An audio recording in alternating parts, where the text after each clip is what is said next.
அக்குநித்தி TV அன்பு நேயர்கள் அனைவருக்கும் உங்கள் அக்குநித்தியின் அன்பு வணக்கங்கள்.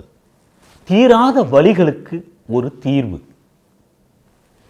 வலிகள்னா தலைவலி, கண்ணு வலி, பல்லு வலி, தாடை வலி, கழுத்து வலி, தொண்டை வலி, நெஞ்சு வலி, வயிறு வலி, அடிவயிற்று வலி, கால் வலி, முழங்கால் வலி, கெண்டசத வலி, கணுக்கால் வலி, பாத வலி, தோள்பட்ட வலி, முழங்கை வலி, கை மணிக்கட்டு வலி, பின்னந்தலை வலி, பிடரி வலி, பின் கழுத்து வலி, பின் முதுகு வலி, இந்த இடுப்பு வலி, பின் தொடையில் வலி, முழங்கால் வலி, கெண்டசத வலி, குதிங்கால் வலி. எங்கே தான் வலி இல்லை? உச்சந்தலையிலிருந்து உள் பாதம் வர உடம்பு ஃபுல்லாகவே வலிக்குது டாக்டர். என்ன செய்கிறது?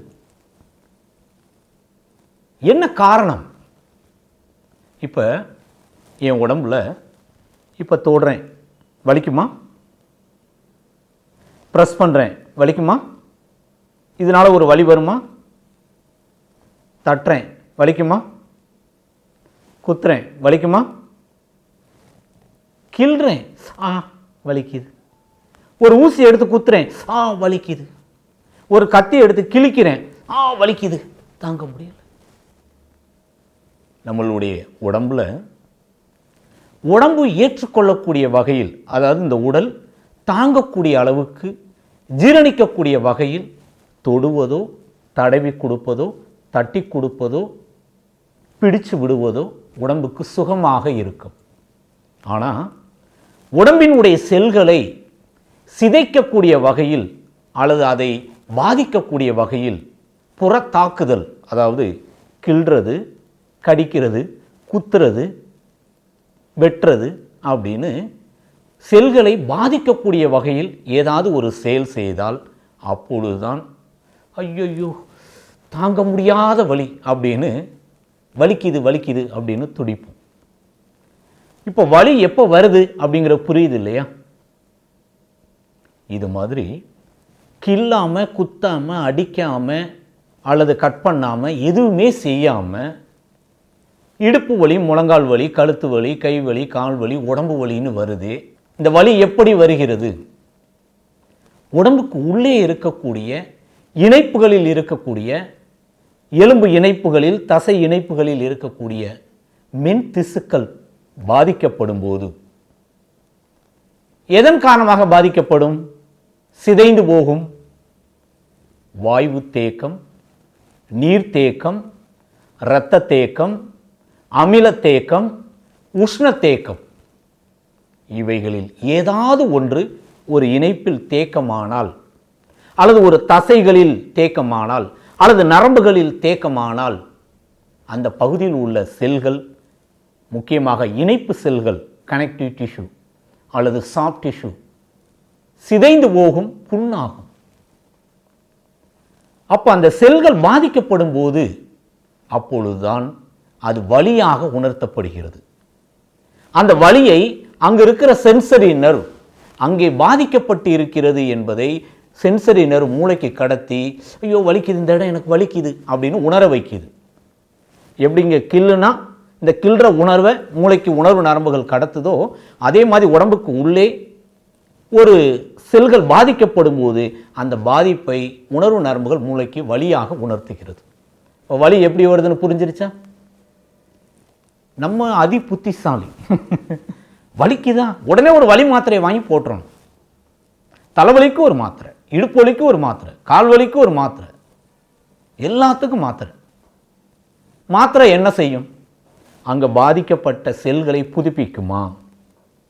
தேங்கி இருக்கக்கூடிய வாயு தேக்கம், நீர் தேக்கம், இரத்த தேக்கம், அமில தேக்கம், உஷ்ண தேக்கத்தை களைத்து, அதாவது களைச்சு விட்டு இரத்த ஓட்டம் அதிகமாகி புதிய மென் திசுக்கள் அந்த இடத்துல ஃபார்ம் பண்ணி வலிக்கான மூல காரணத்தை அந்த மாத்திரை சரி செய்யுமா? செய்யாது. அப்போ எந்த நம்பிக்கையில் மாத்திரை போடுறோம்? வலி மாத்திரை வலிங்கிற உணர்வை உணர்வு நரம்புகள் மூளைக்கு கடத்தி, வலி தெரியுது இல்லையா, அந்த நரம்புகள் மூலமாக அந்த போகிற வலி உணர்வை மூளை உணர முடியாத வகையில் ஒரு தடையை ஏற்படுத்துது. வெயிலில் போகும்போது கொடை பிடிச்சிக்கிட்டா வெயிலோட தாக்குதலை அந்த குடையினுடைய துணி வந்து தடுக்குது இல்லையா, அந்த சூடு கொஞ்சம் குறையுது இல்லையா. ஆனால் வெயில் அடிச்சுக்கிட்டு தான் இருக்கும். குடை பிடிச்சிக்கிட்டோம்னா கொஞ்சம் வெயிலினுடைய சூடு தெரியாமல் இருக்கும். அதாவது இயற்கையான தடுப்பு முறை பரவாயில்ல. இங்கே பாதிக்கப்பட்ட இடத்தினுடைய பாதிப்பை இந்த உடம்பு எச்சரிக்கைப்படுத்துகிறது, வலியாக உணர்த்துது. இங்கே பாதிப்பு இருக்கு, சரி பண்ணு, ஓய்வு கொடு, அந்த இடம் புதுப்பிப்பதற்கு எனக்கு வாய்ப்பு கொடுன்னு வலி உணர்வை மூளைக்கு கடத்தும் போது வலி மாத்திரையை போட்டு மரத்து போன தன்மையை ஏற்படுத்தி நரம்புகள் அந்த உணர்வை மூளைக்கு கடத்த விடாமல் தடுக்கும் போது வழிபாட்டுக்கு வலிக்கிற இடத்துல வலிச்சுக்கிட்டு தான் இருக்கும். ஆனால் மூளை அதை உணராது. அதனால் வலி சரியாயிடுச்சு அப்படின்னு நம்ம நம்பி நம்ம பாட்டுக்கு நம்ம வேலையை செய்வோம். அப்போ அந்த சின்ன வலி என்ன ஆகும்னா, சின்ன குறிப்பிட்ட அளவு திசுக்கள் பாதிக்கப்பட்டது இந்த வலி மாத்திரை போட்டு போட்டு அது பெருசாகி பெருசாகி பெருசாகி கடைசியில் மூட்டு மாற்று அறுவை சிகிச்சைன்னு சொல்லக்கூடிய ஆப்ரேஷன் பண்ணக்கூடிய ஸ்டேஜுக்கு போகுது. இன்றைக்கி முழங்கால் வலிக்கு 10 வருஷமாக மாத்திரை சாப்பிட்றேன், இடுப்பு வலிக்கு அது 20 வருஷமாக மாத்திரை சாப்பிட்றேன். உண்மையா இல்லையா? தயவு செய்து வலிகளுக்கு மாத்திரை சாப்பிட்றத நிறுத்தி விடுங்க. எல்லா மருத்துவர்களுமே இந்த ஆலோசனை சொல்கிறாங்க, வலி மாத்திரை சாப்பிடாத. ஒன்று நரம்புகளை பாதிக்கும், அல்லது அந்த மாத்திரையினுடைய கழிவுகள் இரத்தத்தில் இருந்து சிறுநீரகத்தை பாதிக்கும் என்று எல்லா மருத்துவர்களும் எச்சரிக்கை சொல்கிறார். அதனால் தயவுசெய்து வலி மாத்திரையை இன்று முதல் நிறுத்திவிடு. சார் அதை நிப்பாட்டினா என்னால் எந்திரிக்கவே முடியாது சார். நைட்டு அந்த மாத்திரை போட்டால் தான் என்னால் காலையில் எந்திரிக்க முடியும். காலையில் வெறும் வயிற்றில் அந்த மாத்திரை போட்டால் தான் என்னால் நடமாடவே முடியும். வலிகளுக்கு மிக எளிய ஒரு தீர்வு. என்ன தீர்வு? எந்த இடம் வலிக்குதோ, குறிப்பாக முழங்கால் வலிக்குதா, இல்லை முழங்கை வலிக்குதா, கை மணிக்கட்டு வலிக்குதா, அல்லது கணுக்கால் வலிக்குதா, இல்லை கழுத்து வலிக்குதா, இடுப்பு வலிக்குதா, எங்கே வலி இருக்கோ அந்த இடத்துல இப்போ நான் சொல்கிற மாதிரி செஞ்சிங்கன்னா அந்த வலி படிப்படியாக, இப்போ தான் ஒரு வாரமாக வலிக்குது அப்படின்னா 3 நாளையில் சரியாயிடும். 1 மாதமாக தான் வலி இருக்குது, 1 வாரத்துக்குள்ளே சரியாயிடும். 1 வருஷமாக வலி இருக்குது அப்படின்னா ஒரு 3 மாதம் அல்லது 45 நாள்லேருந்து 3 மாதம் தொடர்ந்து செஞ்சிங்கன்னா எத்தனை வருஷமாக இருக்கக்கூடிய எலும்பு வலி, நரம்பு வலி, தசை வலிகள், இரத்த ஓட்ட குறைபாடுனால் ஏற்பட்ட வலிகள், எது சார்ந்த வலியாக இருந்தாலும் படிப்படியாக மாறிவிடும். செய்யலாமா? என்ன செய்யணும்? இந்த கட்டுக்கட்டுற துணி அந்தந்த இடத்தினுடைய அளவுக்கேற்ப, இப்போ கை மணிக்கட்டுக்கு இந்த சைஸ் போதும், முழங்காலுக்கு இதோட கொஞ்சம் பெரிய சைஸ் வேணும். மெடிக்கலில் கட்டுக்கட்டுற இந்த ஒயிட் கிளாத் வாங்கிக்கோங்க, பேண்டேஜ் கிளாத். ஓகே, இதை இப்போ முழங்கால் வலி அப்படின்னா முழங்காலில் அப்படி ரோல் பண்ணணும்.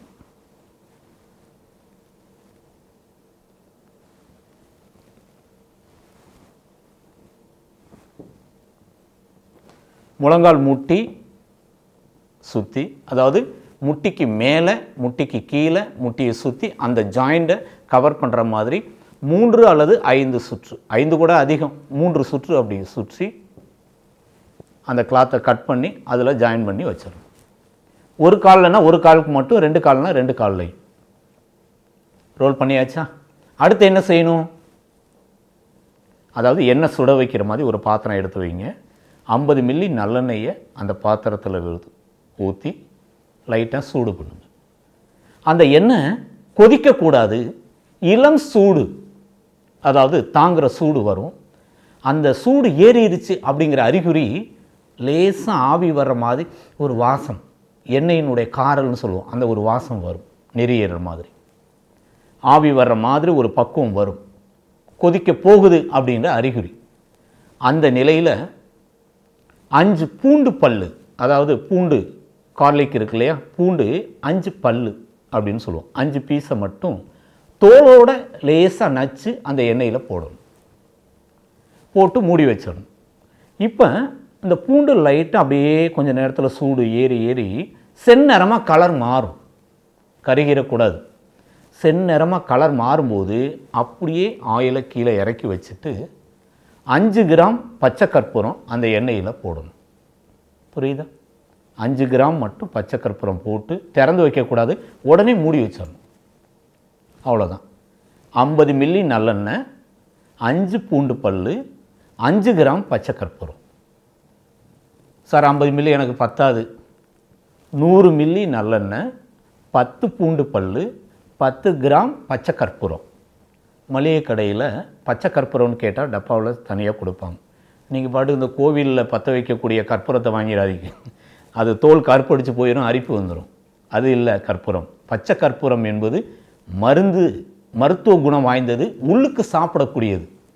பாயசம் பொங்கல்லாம் சமையல் செய்யக்கூடிய, அதாவது சமையல் கலைஞர்கள் பாயசம் பொங்கல்லாம் சுவையூட்டுவதற்கு பயன்படுத்துவாங்க. உள்ளுக்கு சாப்பிட்ற ஒரு மருந்து பொருள் தான் அந்த பச்சை கற்பூரம். இதை பயன்படுத்தணும். இப்போ அந்த பச்சை கற்பூரம் போட்டு ஆறின பிறகு அரை மணி நேரம் சென்று அதை வடிகட்டாமல், பூண்டு அதிலே இருக்கணும், வடிகட்டாமல் ஒரு பாட்டிலில் ஊற்றி வச்சுக்கோங்க.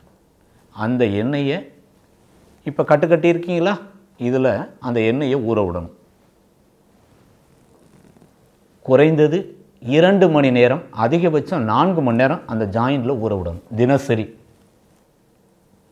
ஒன்று காலையில் உணவு சாப்பிட்டு 2 மணி நேரத்துக்கு அப்புறம் ஊற விடலாம்.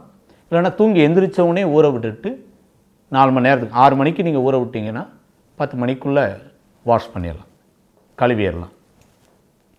அல்லது ஈவினிங் ஒரு 3 மணி 4 மணிக்கு பண்ணிங்கன்னா படுக்கும்போது கழட்டிட்டு தொடச்சிடலாம். ஒரு நாளைக்கு ஒரு தடவை இந்த ஆயிலை ஊற விடணும். எந்த ஜாயிண்டில் பாதிக்கப்பட்டிருக்கோ அந்த ஜாயிண்ட்டுக்கு மட்டும். மிக எளிமையாக கை வைத்திய முறைகளில் வீட்டில் இருக்கக்கூடிய இந்த பொருட்களை கொண்டு இந்த தைலத்தை ரெடி பண்ணி இப்போ சொன்ன பக்குவத்தில் நீங்கள் ஊற விட்டிங்கன்னா படிப்படியாக எலும்பு, நரம்பு, தசைகள், மின் திசுக்கள், பாதிக்கப்பட்ட திசுக்கள் புதுப்பிக்கப்பட்டு வலியை உருவாக்கக்கூடிய காரணம் சரியாகும். அதன் மூலமாக படிப்படியாக வலி குறையும். நீங்கள் பாட்டுக்கு இந்த மீசக்கார தைலம், கோடாரி தைலம், என்னென்ன வலிக்கு இருக்கிற தைலமெல்லாம் வாங்கி நீங்கள் அப்ளை பண்ணி, அல்லது பெயினுக்கு இப்போ ஸ்ப்ரே வந்திருக்கு அதை அடித்து உடனே வலி தெரியாமல் குழுன்னு மாற்றினேன் அப்படின்னா அது நரம்புகளை பாதிக்கும், நல்லதில்லை. பெயின் கில்லராக நீங்கள் எதையுமே பயன்படுத்தக்கூடாது, இன்டர்னலாகவும் எக்ஸ்டர்னலாகவும். வலிக்கான காரணத்தை சரி செய்யக்கூடிய சிகிச்சை முறை தான் தேவை. புரிஞ்சிருச்சா? அப்போ கழுத்து வலி, இடுப்பு வலி, முதுகு வலி, முழங்கால் வலி, எனி ஜாயின் எங்கே இருந்தாலும் இதை பயன்படுத்தணும். சார் ஏதாவது ஒரு மூட்டில் வலி இருந்தால் நீங்கள் சொல்கிற மாதிரி செஞ்சிடலாம். எனக்கு மூட்டு வலி எல்லா மூட்டிலையும் வலிக்குது. உச்சந்தலையிலிருந்து உள்பாதம் வர உடம்பே வலிக்குது சார். சின்ன சின்ன மூட்டுகளில் இருந்து எல்லா மூட்டு கையே அசைக்க முடியாமல் மூட்டு வாதம் வந்துருச்சு. எனக்கு எதுவுமே செய்ய முடியலை, எந்த வேலையுமே செய்ய முடியலை. அந்த அளவுக்கு நோய்த்தன்மை இருக்கக்கூடிய நபராக இருந்தாலும், இல்லை கொஞ்சம் தூரம் நடந்துட்டு வந்தாலே எனக்கு உடம்பு வலிக்குது, கைகால் வலிக்குது, எனக்கு உடம்பு வலியோடையே வலி மாத்திரை சாப்பிட்டுக்கிட்டு வேலை செய்கிறேன்.